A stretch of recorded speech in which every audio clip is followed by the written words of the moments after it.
Wow, hello boys and girls! Another day, another daily read aloud.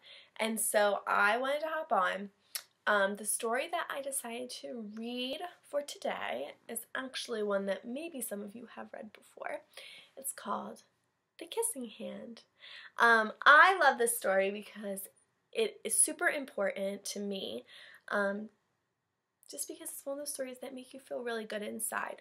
It's all about showing people you care, and during this time of year, with all this craziness going on, I think that's probably the most important thing for us to be doing, is showing others that we care.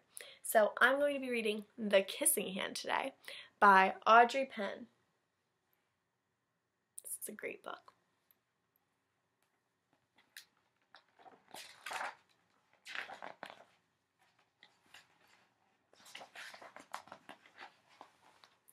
Chester Raccoon stood at the edge of the forest and cried. "I don't want to go to school," he told his mother. "I want to stay home with you. I want to play with my friends, and play with my toys, and read my books, and swing on my swing. Please, may I stay home with you?"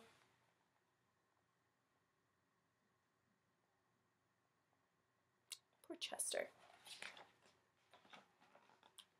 Mrs. Raccoon took Chester by the hand and nuzzled him on the ear.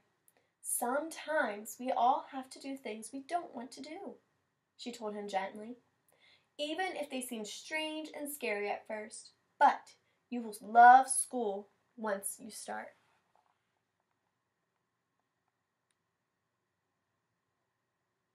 I think we can all agree that maybe our first day of school we're a little bit nervous and a little bit scared.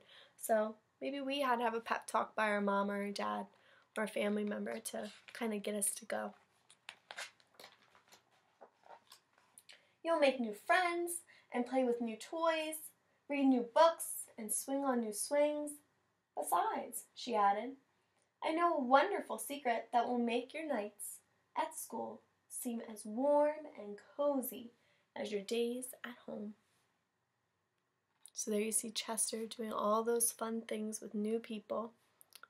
And notice how she said nights at school and not days at school, because raccoons are nocturnal, which we learned in school means that they come out at nighttime. They're awake during the night. So he spends his days at home with his mom and his nights at school.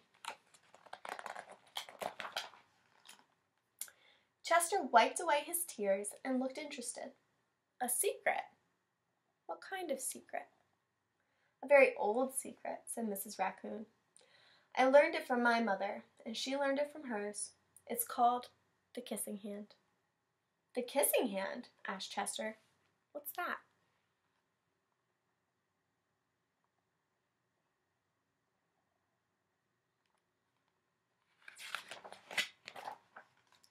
"I'll show you." Mrs. Raccoon took Chester's left hand and spread open his tiny fingers into a fan. Leaning forward, she kissed Chester right in the middle of his palm. Chester felt his mother's kiss rush from his hand, up his arm, and into his heart. Even his silky black mask tingled with a special warmth.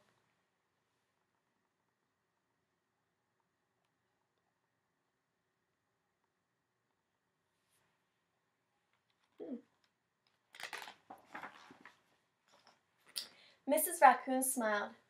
"Now," she told Chester, "whenever you feel lonely and need a little loving from home, just press your hand to your cheek and think, 'Mommy loves you, Mommy loves you.' And the very kiss will jump to your face and fill you with toasty warm thoughts." So this is her way of making Chester know that regardless of where she is, he'll always be there for her, right? Even if he's at school. She took Chester's hand and carefully wrapped his fingers around the kiss. "Now, do be careful not to lose it," she teased him. "But don't worry.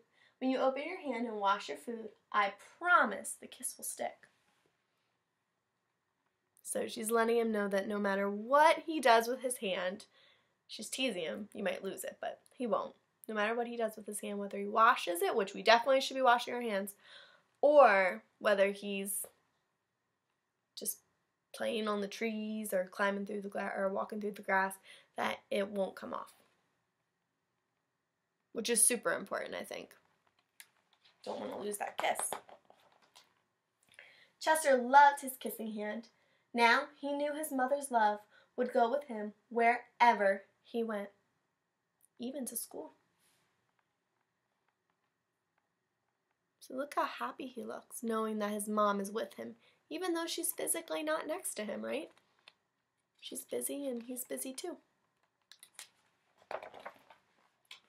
That night, Chester stood in front of his school and looked thoughtful. Suddenly, he turned to his mother and grinned. "Give me your hand," he told her. I like that his school's in like an old oak tree. It's a cool spot. And then he goes at nighttime. I think that's pretty neat too. Chester took his mother's hand in his own and unfolded her large, familiar fingers into a fan. Next, he leaned forward and kissed the center of her hand. And so it looks like he's giving her a kissing hand too. You see the other little families of possums and looks like a bunny. Maybe they're all headed to school too. "Now you have a kissing hand too," he told her. And with a gentle goodbye and an "I love you," Chester turned and danced away. And there you have all the little animals scurrying into the school. And look, there's tons of bunnies, because bunnies tend to have a lot of brothers and sisters. And then you have some skunks and a fox and a baby deer, all animals that like to come out at nighttime. Ooh, there's even a bat.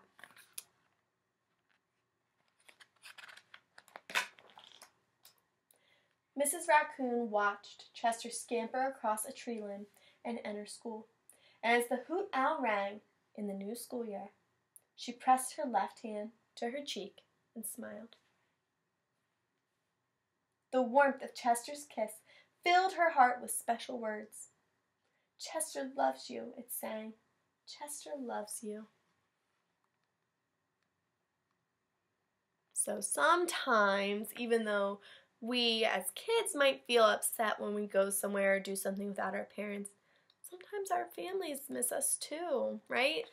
Your grandmoms and grandpops, your moms and dads, your aunties and uncles, they all really miss you when you're not around. So sometimes we need a little kissing hand on our cheek too, like Chester needed, and his mom.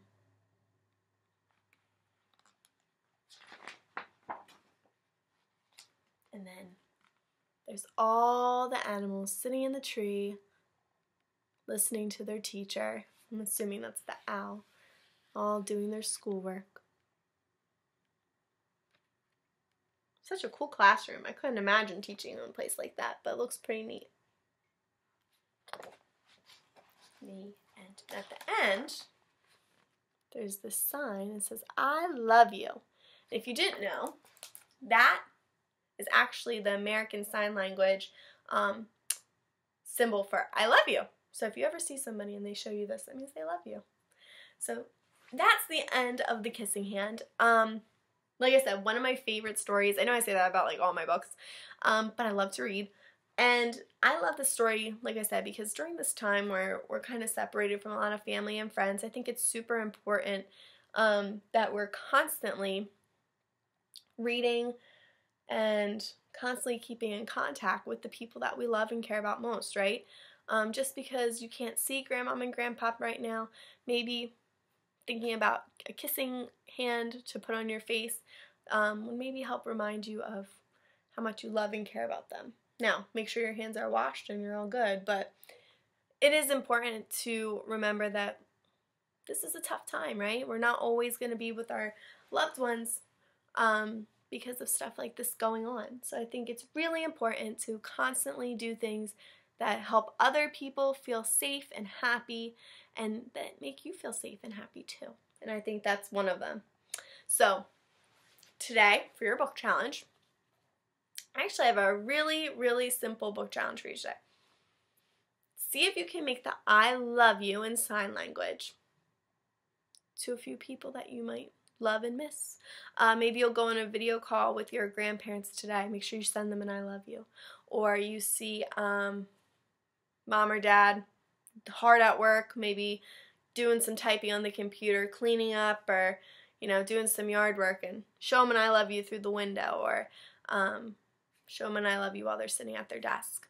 So make sure you let somebody know today that you love them and you care about them and that you miss them, because I think that's one of the most important things that we need to be doing right now with all this crazy stuff going on. So send a little I love you to somebody you care about, and I hope you enjoyed this story as much as I did.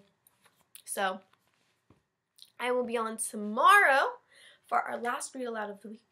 And then we start back up for distance learning again on Monday, and I will be back here with another daily read aloud for you guys. So I love you. I hope you had a great time with me today, and enjoy your evening, guys. See you later. Let's keep reading together.